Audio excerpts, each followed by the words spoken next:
We're live. Welcome to those of you who are joining us. This is Robert Hubbell from today's edition newsletter. We have Congressman Mike Levin with us and Catherine Pichardo from Latino Victory.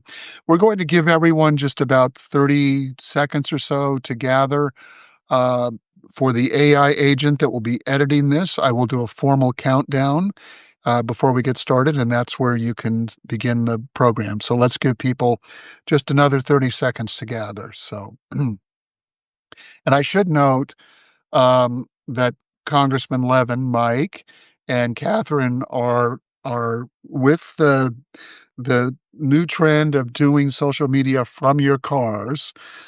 So thank you for doing that. All right. We are So on the move. you're on the move, and thank you for taking the time.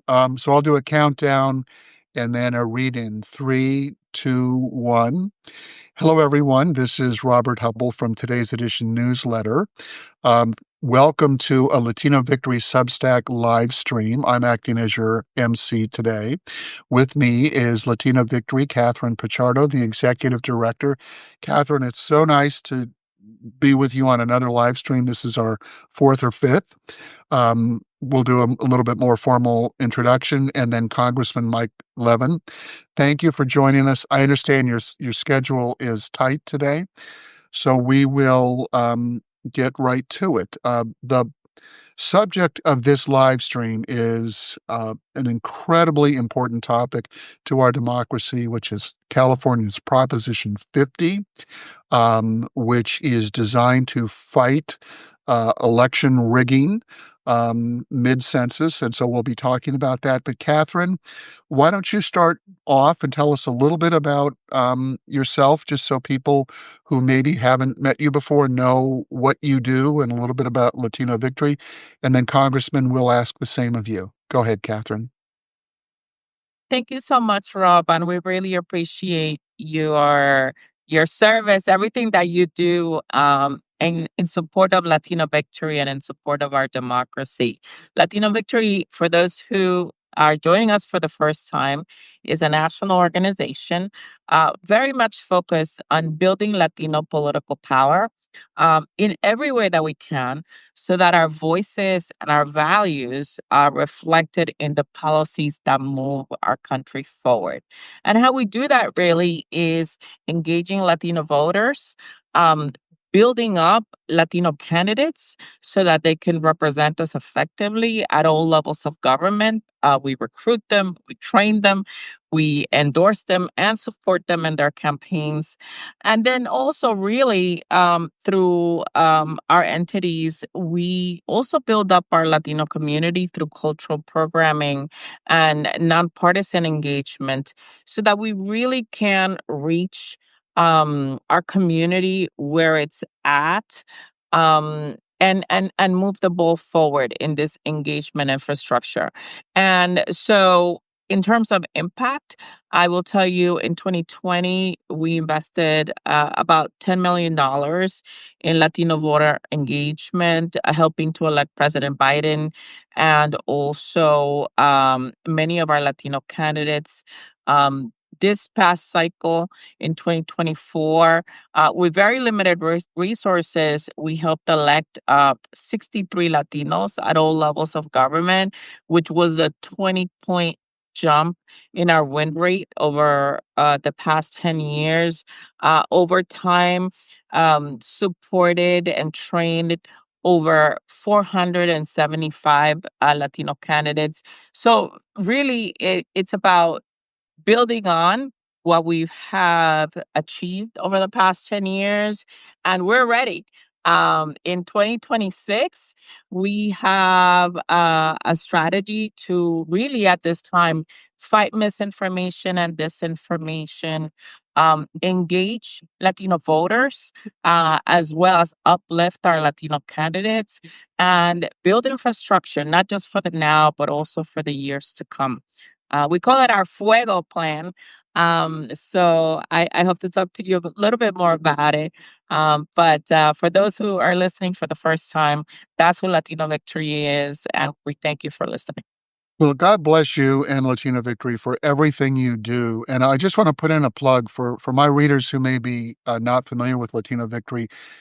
Latino Victory is also on Substack. It's got a great Substack full of information. If you are interested in the Latino vote, and everyone should be, I highly recommend Latino Victory's Substack. So, Congressman Levin, tell us just a little bit about yourself, what drew you to politics, and then some of the work that you do in Congress, and then we'll dive right into Prop 50. Well, thank you for having me, and congratulations on your extraordinarily successful Substack. Grateful to be with you, and obviously terrific to be with Latino Victory. They do such important work, and I am now in my fourth term in Congress. It's hard to believe. I originally ran as part of that great wave election in 2018 when we flipped the House. I'm originally from Southern California. I represent parts of San Diego County and Orange County. And it's pretty amazing having grown up during the Reagan Revolution, in Orange County, California, now to represent, parts of those very same areas. I represent San Clemente, for example. That's where Richard Nixon had the Western White House. So I have a very purple district. We won a difficult fight in 2018, and then of course we've had close races ever since. I serve on the Appropriations Committee, where I'm on the Energy and Water Subcommittee and the Military Construction Veterans Affairs Subcommittee. Before going to Congress, I was an environmental attorney and very involved in the clean energy industry, so helping to build renewable projects. So the full scale kneecapping of renewables is extremely upsetting to me from this administration. And then just you might ask the connection to Latino Victory and me. I'm the only member of Congress who's in both the Hispanic caucus and the Jewish caucus. I have a Mexican American mom and a Jewish American dad. So that being part of both has been really cool. It is a one person club, but great to be with you. Well, thank you. I should say, I'm going to pop in with one question before we turn to Prop 50, and it's something that readers of the newsletter are worried about, which is the 2026 midterms. But more specifically, whether we're going to be able to flip the House. I've given my 2 cents on this many times. Um, it's hard to make predictions, especially about the future, but Congressman Levin, where do you see things, and specifically, what about the role of Latino voters in 2026? Well, I think the role of Latino voters probably determines what happens, to be honest with you. If you look at some of the most critically important districts, a lot of it will hinge on Latino turnout.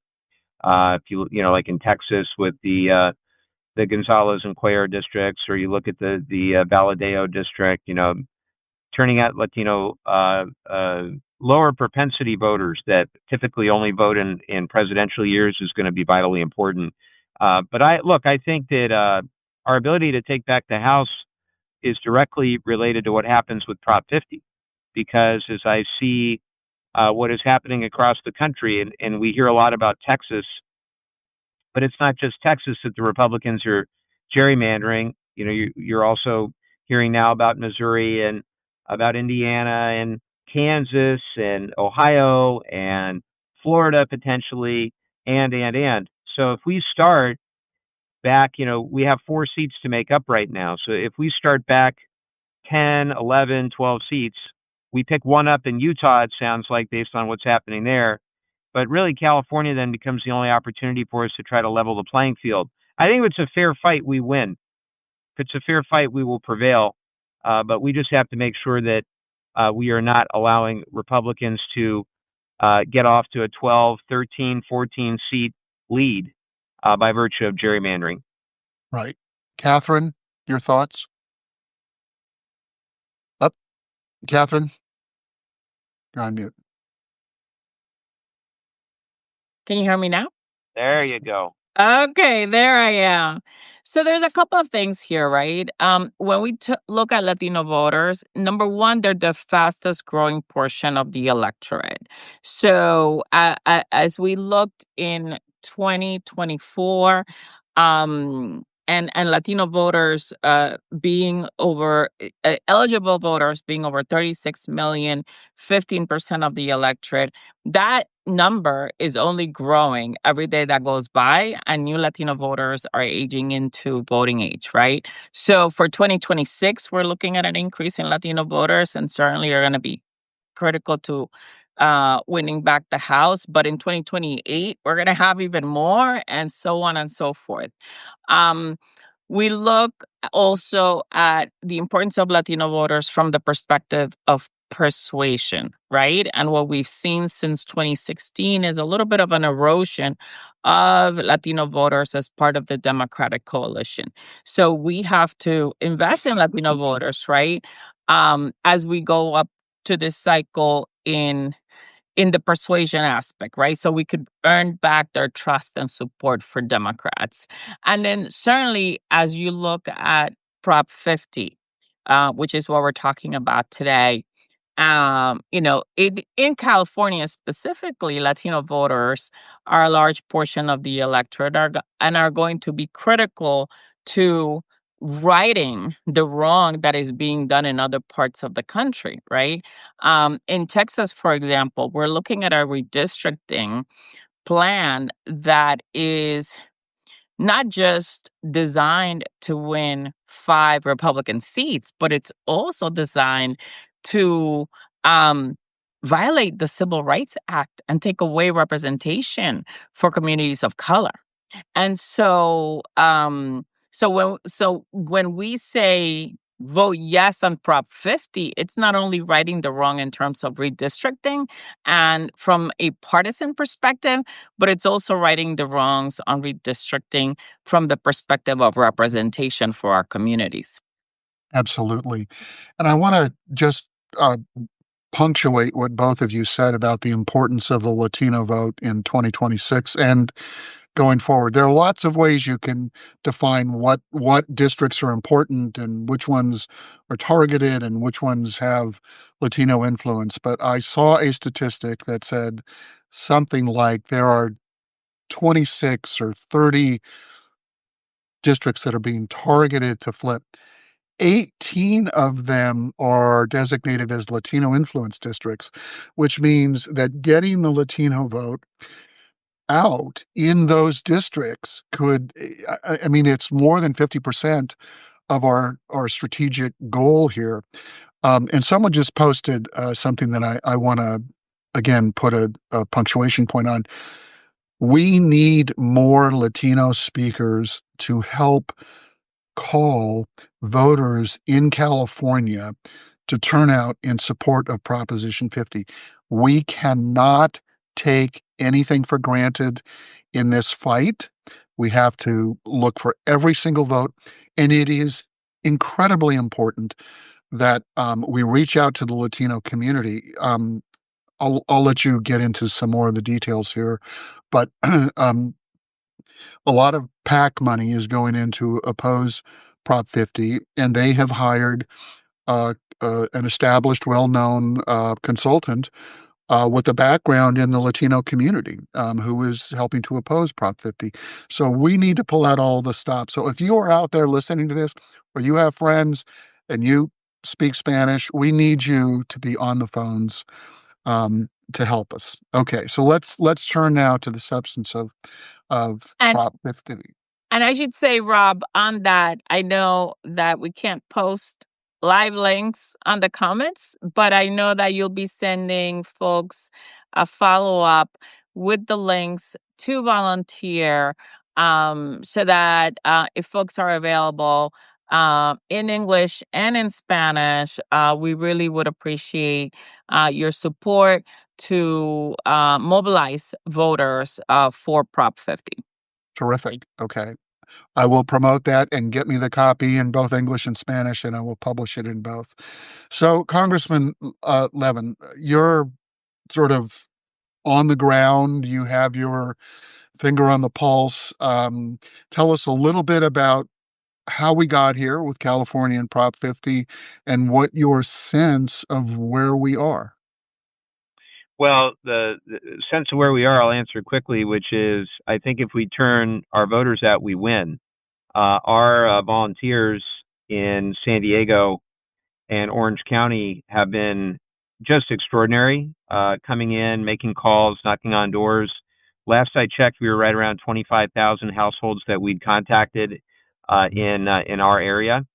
And, I just see a great deal of enthusiasm on the ground. And people are very, very upset by what they're seeing in Washington, D.C. They understand that Trump, in this unprecedented power grab, is now trying to take Congress improperly. And I think we know in California we've got to stand up and fight against it. And you know, as far as how we got here, it's kind of, the whole thing is just sad to me, I think, is what I would say, Rob. I mean, twice in Congress, I voted to make independent redistricting the law of the land nationwide in 2019 and 2021. And incidentally, I think that's where we ought to go eventually. But right now, I also live in reality. And I know that fundamentally what Trump and the Republicans are doing is, again, it's without precedent. It's reckless. It's in many ways lawless. And if we don't do all we can to try to have a counterbalance, then you can forget about having. I hate to sound alarmist, but I think you can forget about having free and fair elections in 2028 if we don't win in 2026. So all hands on deck for November. This November, it feels great on the ground, and let's just sprint through the tape. I think it's going to be a pretty close race, no matter what. You just take a look at all the polling, all the data out there, and I don't think I've seen any poll show the yes side any higher than 56. And I have also seen a couple of the polls where it's at around 48, 40, 47, 48, 49. So that tells you we got work to do. We got work to do. So everybody needs to do what they can. Let's wake up the morning after the November election here and know that we gave it our best, and I think we'll have great results. Great. Catherine, maybe you can tell us a little bit about what the Yes on 50 campaign outreach to Latino voters looks like. Yes, there are a number of efforts, and I know, from the partisan side, with the DNC and the state party and others, right, have been doing a lot of outreach. There are some PACs on the ground, ourselves included, in terms of the outreach to local voters. Um, Again, on the ground, on the phones, through social media. It's really an all out effort because, to the congressman's point, we really have an opportunity here to set the tone of what's going to happen in 2026. We cannot set ourselves up for failure by allowing the Republicans to control the maps or the narratives. And that's why early investments, early work matters. And to a certain degree, I know the congressman said he doesn't want to sound alarmist. I'm going to sound the alarm. We have to get this done, folks. The fact is that our lives and our futures are on the line. When you look at what's happening in Congress with the shutdown, and the fact that the Republicans are holding Americans hostage based on the fact that they want to get Americans off health care so they can continue to give tax cuts to the billionaires, is something that everyone should be outraged about. So yes, this is an important fight. And to your point earlier around Latino influence, I will say, out of the frontline Democratic seats, right, that have been targeted by the Republicans, and that Democrats are defending, 18 are Latino influence districts.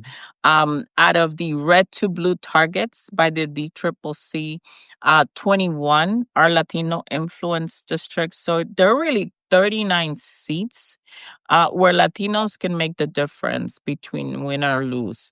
And if you look at the fact that many elections are decided within 1 or 2 percentage points, I bet you the number is even higher. And again, this is the moment that if we are alive and we see what's going on, none of us can sit it out. So certainly for every voter in California, vote yes on Prop 50. And for everyone else, let's do what we can to support this effort, which is really a continuation of the fight. We're already a year in to the 2026 election. We can't wait any longer. So volunteer, make some phone calls.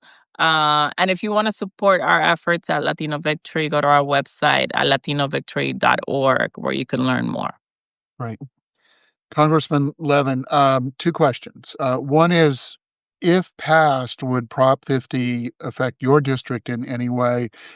And what about your colleagues in the California caucus? Does it create any challenges or opportunities for them? Well, it would affect our district a little bit. Our district currently has about a 1.8% Democratic registration advantage. That would go to about a 4% Democratic registration advantage. So that's, a good thing. And basically takes me back to where we were before the last official, the last independent redistricting, where things were made a little bit more difficult by the commission last time. I'm not complaining, but just it goes back roughly to where it was. Look, it makes a big impact, and I think one of the things that we can't be complacent about is that it creates opportunities for competitive seats in more places, but it does not. It's not like we don't have to work really, really, really hard for those seats. So you're going to have literally a 50-50 race. If Prop 50 passes, you'll have a 50-50 race still in Adam Gray's district up in the Central Valley. You'll have a 50-50 in Valadeo's district.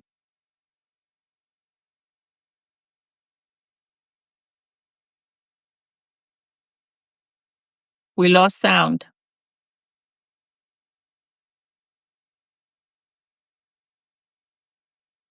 The sound icon is on the top right on Catherine's screen there. Okay, we cannot hear you now. So I'm going to vamp, and until we get you back on sound, I'm going to ask Catherine a question, which I will ask you to follow up on, Congressman Levin. Let's just take a step back and think more broadly about the Latino vote. Let's say in 2028 and 2026 and 2028. Everyone has their views about what happened in 2024. How should we be thinking about the Latino vote going forward? Sure, we could probably write several books on what happened in 2024. But look, it really boils down to three things, right? Messaging, tactics, and timing. And the fact is that Democratic investments in Latino engagement missed the mark. They were too little and too late, and the messaging was disconnected from the lived experiences, the values, our diversity. I will tell you, for a lot of groups like ourselves, it felt a little removed, right? And so we knew what we were hearing on the ground based on our door knocking, our phone calls, and frankly, at Sunday dinner with our families. But it's the lesson really is that Latino voters need to be engaged early. They need to be engaged consistently, right? That year-round, surround sound type of programming. Um, and that the advocacy and mobilization really needs to be connected to the issues that matter to us. We've been working for years with groups all around the country. Last year, our footprint was in 21 states as it related to candidates, Latino candidates that were also running. So there was a lot of overlap between the work that we were doing for the top of the ticket with what we were doing down ballot, as one of the very few national organizations that endorses from school board all the way up to President of the United States. So bottom line is, the work needs to be going on right now. Okay, And great. the messaging has to be consistent with what our needs are and directly in communities. So we have to meet our voters where they are. We have to fight this information, and we have to do a lot of persuasion. Congressman Levin, are you back with us? I hope so. Can you hear me Yes, again? Oh, you thank are. God. Okay. So let me just continue with this train of thought, which is how can you personalize the outreach to the Latino voter in your district? What do you think needs to be done? What messaging, what needs need to be addressed? Well, I think, one key is that the issues that Latinos care about are the issues that everybody else cares about too. So I think we have to be thoughtful, and we have to be intentional about going into communities that a lot of campaigns never reach. And it's been a great priority of mine as a member of Congress to try to make investments, federal investments, in those parts of my district that maybe have been overlooked, by others in terms of infrastructure dollars, and but little things. Where do we invest the federal dollars to help with sidewalks and traffic lights, and safer streets, and things like that. Trying to make it very, very local, and then having people who are trusted in the community, who can go in and can speak in whatever language needed, right? And that's been our approach these last 7 years in working the more heavily Latino areas of our district. And I think that it's worked reasonably well.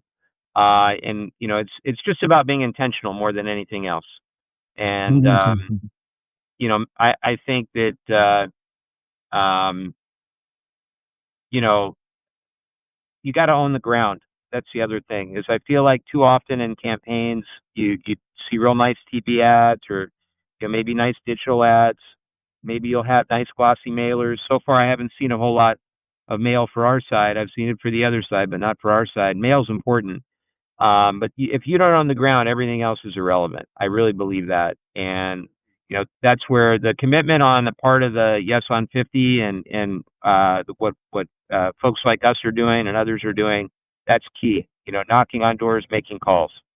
Well, that's a beautiful setup for the last question, which goes to Catherine, which is really the ask. What is it that Latino Victory and others are asking for my readers, anyone who's concerned about the rule of law and democracy? What do you need? How can we help? So thank you so much for that, Rob. And before I sign off, I also want to thank Congressman Levin for all the work that you are doing, not just in your district, but in Washington, D.C. And now at this tough time where folks are concerned about the shutdown and what it means for them. I know you are working tremendously hard to with your colleagues to come to the best solutions for the American people. So I just want to say thank you for your work. We're going to fight for health care. We have to fight for health care. Okay. I mean, I'm ready to get on the next flight, by the way. Johnson doesn't even have his members there. We were there all last week by ourselves, the House Democrats. We're ready to go right now if they're willing to have any kind of good faith negotiation. Otherwise, you're going to see 5 million people priced out of their health insurance next year. Anyway, I didn't mean to interrupt you, but it's just insane what we're dealing with.